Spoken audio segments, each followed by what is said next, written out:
Hi, welcome to the award-winning Ed Brown Show. Hey, you know who I have on? That's that Foreign Service officer. You know, we talk about everything in the international. We're going to talk about Iran. We're going to talk about Nigeria. And I mean, we might get into some of that. You know who that is. Michael Braxton, the retired Foreign Service officer. I mean, this guy has so much experience. I could have him on every show because it's something happening in the world. Right, Mike? That would be interesting. Thank you. Thank you very much, Mr. Brown. But it's something happening in the world every Indeed. day. If Indeed. you had a show every day, you know, it's some. But let's start on this Iranian thing. Tell us what is this stuff about? You know, Russia is going to deactivate bomb material and all of that, which Israel don't want them to do. Nothing. Well, there was a proposal. I'm not very familiar with it, but there was a proposal that the spent fuel from the Iranian tests, atomic tests, or nuclear testing, would be shipped to Russia to make sure that it was disposed of properly, because that spent fuel could make its way into the manufacture of one or two bombs. So Russia's presence in these negotiations, the 5+1, really, really important. And their foreign minister has been present up to today. I understand he left today, but there presumably still is Russian representation. The Chinese are present as well. Mm-hmm. So what role, they're awful quiet, the Chinese will have in this? They haven't been vocal, you know. Well, the presence of nuclear powers at this kind of conference is really essential. Yeah. So that there are no in runs around the basic treaty that prohibits certain uses of nuclear materials for military means.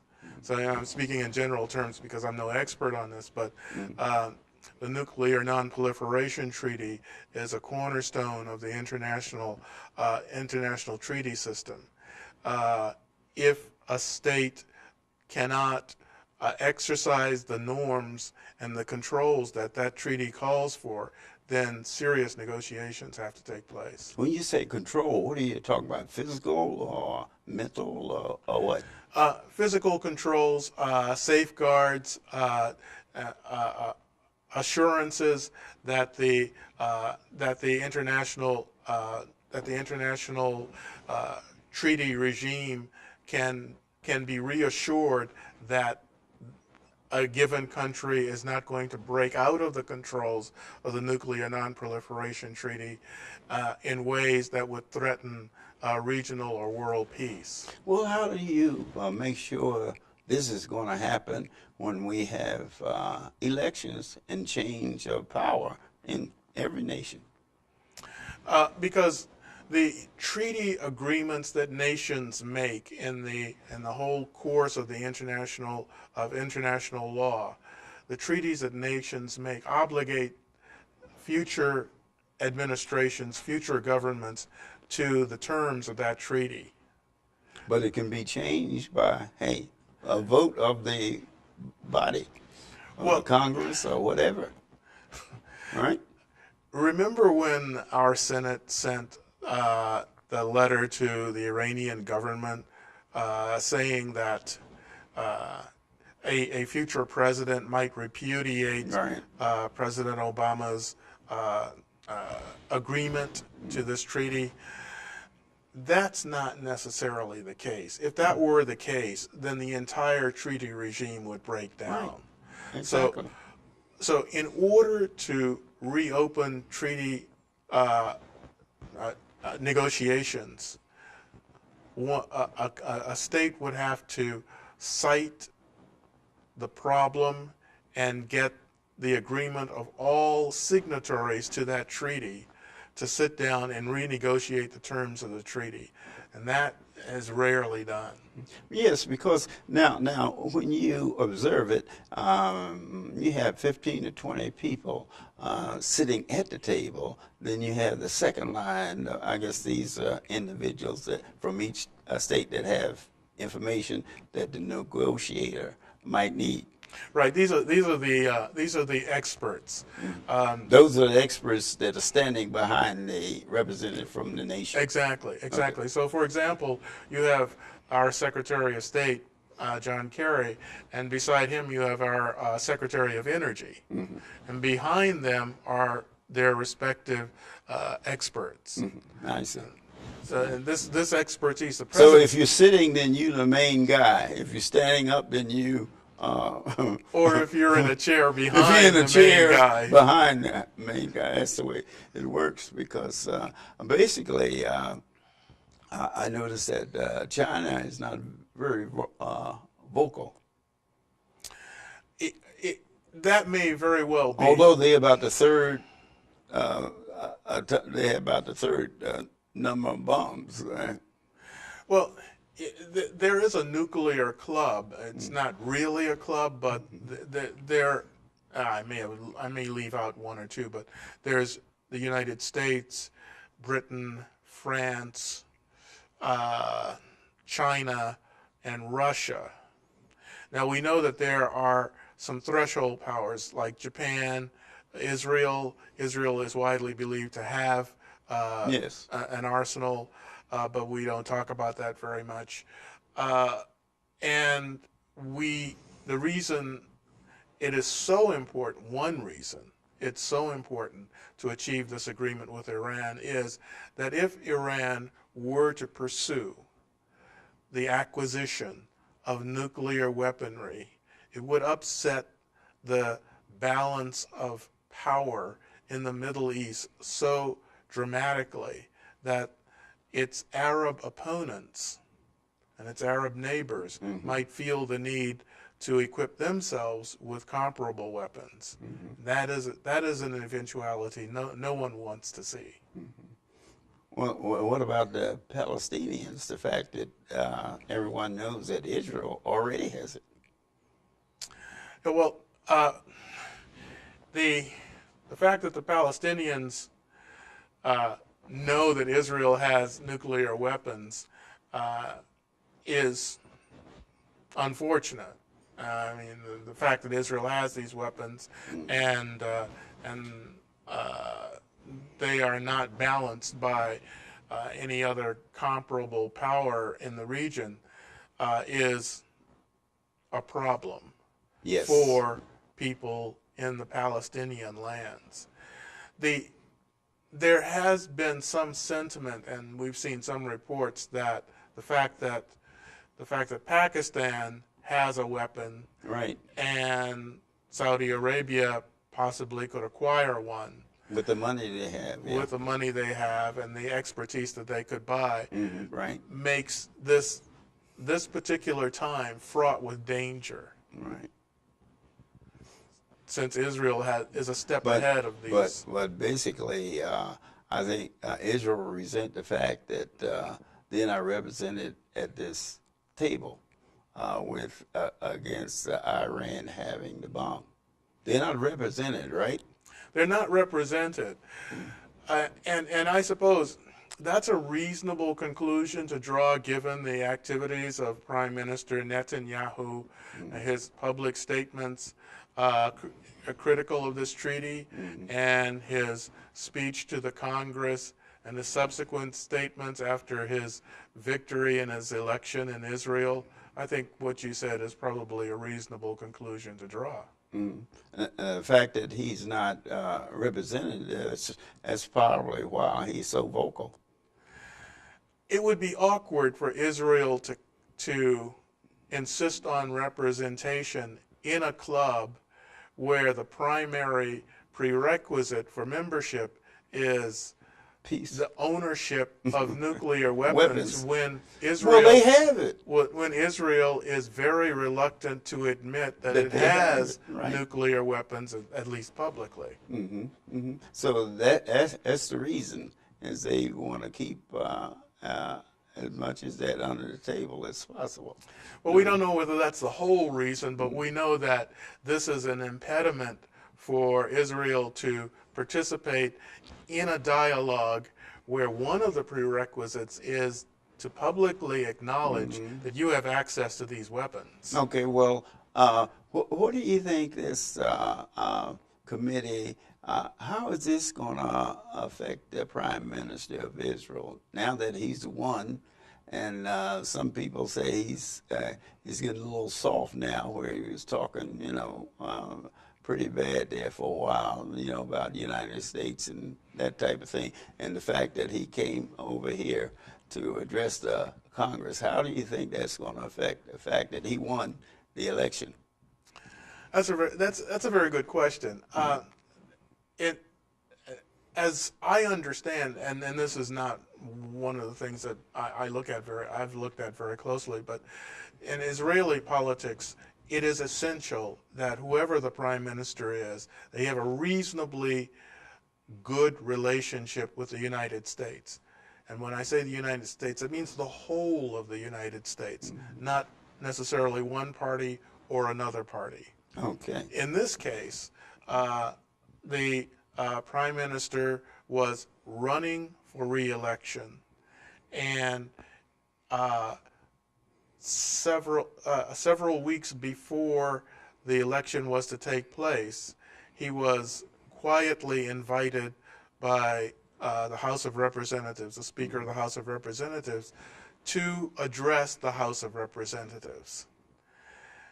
Since that is a relationship executed by the Republican Party that runs the House of Representatives, it appears that the Prime Minister of Israel worked very, very closely with the Republican Party and did not work at all with the Democratic Party, since few Democrats understood that he had been invited until it was publicly announced and he was ready to come. But as far as Israel economy is concerned, I thought that he's there, addressing the Republican Party. But when the checks are signed, it's the Democrat and Republican representatives that sign them for Israel. If Israel would not have the financial backing of the United States, they couldn't survive. Well, it probably would be extremely difficult to do two things. One thing is, it probably won't affect, in the short run, it won't affect U.S. aid to Israel, because U.S. aid to Israel is considered on a strategic basis. In other words, the fundamental question is it in the fundamental strategic interest of the United States to assist Israel? If the answer is yes, then the aid goes all forward. countries do that. Russia does it too. Well, indeed, that's right. Countries that they felt is positive, or for instance, like what's going on now. What is a sanction? What does a sanction do? Some say it's effective, but they had sanctions against certain nations. A sanction is a contrived disincentive to get a nation to stop doing what it ordinarily would do in its foreign policy. How effective is that? It's been of mixed success, but President Obama I want to get back to an earlier point that you raised about who's signing the check. It's not really, not really. It's important who signs the check. Right, but it's not really that kind of activity. President Obama was very specific about the nature of his relationship with Prime Minister Netanyahu. They have differences of opinion. He's advancing and trying to maximize the interests of the United States. Prime Minister Netanyahu is trying to do the same thing for Israel. Sometimes they disagree. This is one of those times Right. But on this treaty yeah, with well, Iran. well, this is a major thing because I think a lot of people in the United States feel that we've been financially obligated to Israel since World War II. Off and on. Off and on. More on than off. Yes. But yes. Yes. And as far as the sanctions are concerned, a lot of that you have to have cooperation of the nation that's supplying that nation with critical material that they need. And that's why I'm glad you made that point. And that's why that's why Israel needs a bipartisan foreign policy towards the United States. It has to be even-handed vis-a-vis the Democrats and the Republicans. Right, exactly. So this invitation by the Republican House of Representatives and the Speaker of the House of Representatives violated the spirit of that. Certainly. Understanding between the two Well, countries. that's what I was thinking. How, I mean, going to one part of the government and when both of them have to really get together to continue the aid that you're getting. A lot of commentators have said the same thing you're saying. Mm-hmm. A lot of commentators have said that. And it'll be interesting to see whether Netanyahu and his advisors are skillful enough to ride out this rough patch in U.S.-Israeli relations. Well, actually, all of that will be depending on this conference on nuclear weapon. What they come up, because Israel apparently don't feel that we should even have a conference like that. That the Iranian just shouldn't have because they're a negative. They shouldn't have that power that Israel has. Israel has been very clear about what it doesn't want, but has not been as clear about what they would consider an effective treaty. But what is their suggestion? They haven't come up with we want this in exchange for this. That they haven't said. Right. That they've condemned roundly the U.S. position and the fact that we're pursuing this agreement with the Iranians in consultation with our allies. Right. And so we're not out there by ourselves, This is as far as the things that they're doing, we have other allies that agree with us. Well, we do, and we even have brought in, we even also have sitting around the table representatives from Russia and China. Right. So I don't I can't answer your question as to what the Israeli alternative would be if the object or the goal is to have a treaty.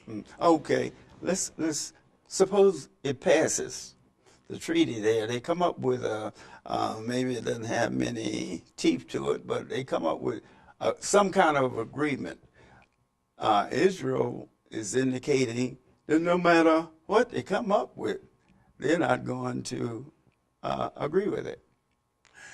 It's risky business to have so many major powers.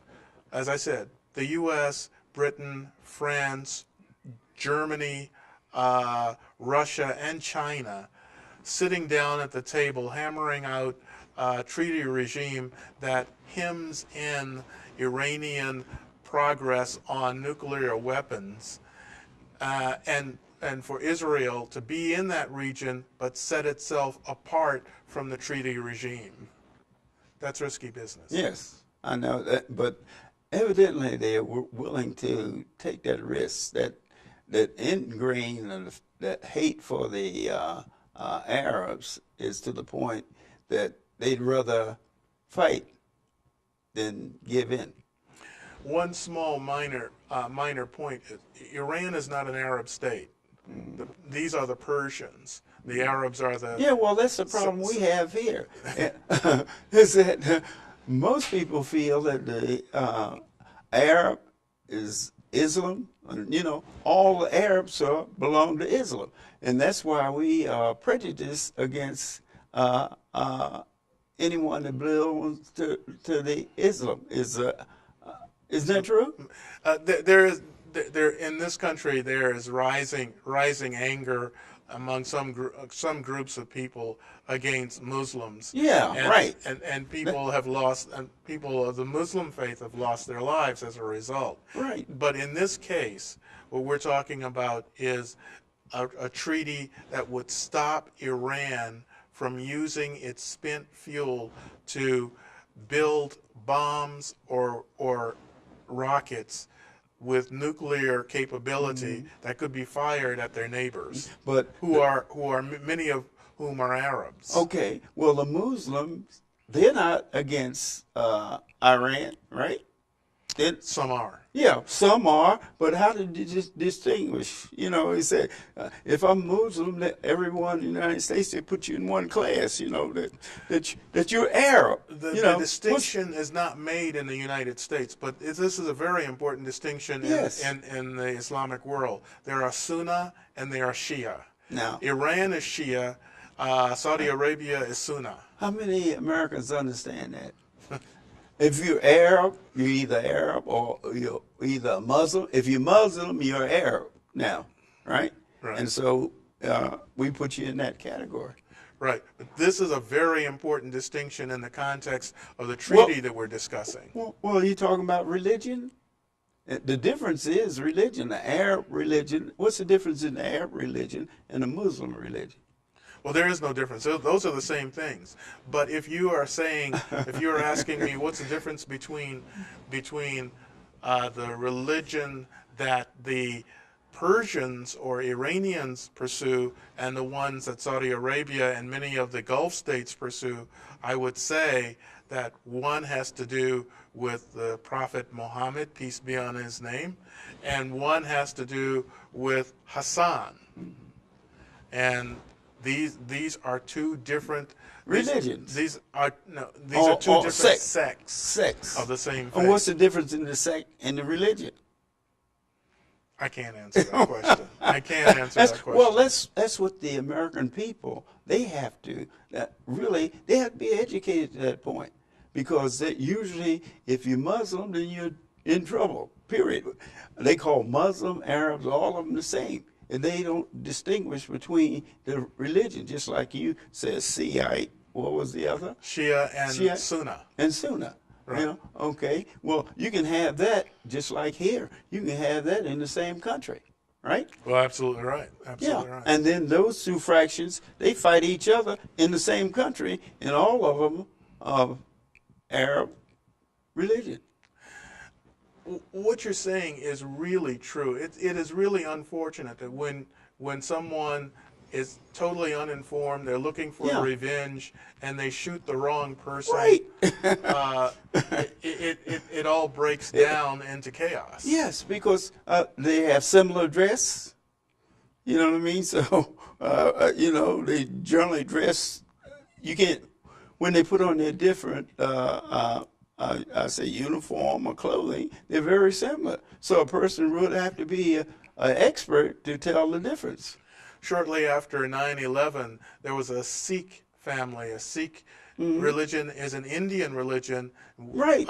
Where they wear turbans, right. And Sikh temples were attacked. Sikhs were assassinated because the assailants couldn't tell the difference between the Sikhs and Arabs. That's it. Okay, let's get over to Africa, Nigeria. Now this is hot off the press. Now you got they put the elected one dictator over another. Both of them are dictators. But how do you feel that's going to go? I thought there'd be possibly some disturbance over that. Nigeria has a very sad but interesting political history. I think this is the first time in its political history that it's actually had a peaceful transfer of power. That's what I told my son. I said, of all the years that I've lived, this is the first. And the Washington Post played it up to one side. They had a large picture on the front page with, youngsters 9, 10, and 11, and 12 enjoying themselves. They thought it was a party. You know what I mean? And so this was the image that the Washington Post is putting out to the people of the world. Said, well, they had an election here and everything's peaceful, everything's great. Say, what's next? Well, this Buhari, the president-elect, has a good reputation in Nigeria, despite the fact that he also seized power in that period. When Do you think it'll last? It has a good chance of lasting because Buhari is skillful. You could tell from his speech. His speech was more articulate than many of his predecessors' speeches have been. Well, I think they've made a deal because usually the outgoing president, the group that follows him, they are very vocal and physical. And he made a concession on the phone. Usually in an election that's like that, they always say, well, still they're saying the same thing, is that 15 million people, 15 million people voted for the president and 13 million, but they said it was only there was only 18 million ballots. No, it wasn't 18 million ballots. It was 10 million ballots, and they come up with more voters than they did more votes than they did voters. There's an organization called Transparency International. What they do is establish a corruption index for countries in the world. Yeah. And Nigeria is number one. Perennially, Nigeria has been at the bottom of this list. You can't really, if you're looking for transparency in Nigerian politics, you're going to have to look very, very hard. But we hope that this is a turnabout for them. But you feel that this will work both economically for both sides, the loser and the winner. They will work together for the benefit of the people. I can't think of anything more concessionary and outreaching Buhari could have said than what he said. Yeah, right. We're all Nigerians. I am going to be the president of those who voted against me as well as those who voted for me. I think that's pretty promising. Well, what are some of the major, we can wrap this up, things that you feel they should put on the do list in order to obtain those goals? Public transportation, transparency, and government administration. When you say transparency, what do you mean? Hire the enemy? Hire the competent. The competent enemy. No. Enemy or otherwise, but without regard to who voted for Buhari, hire those who are competent to do the job. Issue some guarantees. Okay, it sounds good to me. Well, you heard here on the Ed Brown Show, we talk about Iran and talk about Nigeria. I'm hoping that the Nigerians get together and actually put that oil to good use to bring some help to the people in Nigeria, because they really need and I think the people will have confidence in Buhari because he does have a very good reputation. He was one of the benevolent dictators. Well, when you say benevolent, he passed out some of the bread or the money. Well, people could read him. There was some transparency during his time. I see. Well, what about aid to a country like that? What do we do for country? Aid to Nigeria is probably going to be structured along the lines of how they can improve the strength of their democracy. Are we really giving them aid, or is it just a handout, or what? Are we following up on the money quickly? They're about the 7th or 8th largest oil-producing country in the world. We really don't need to give them aid. We don't need to. Okay. This has been Ed Brown.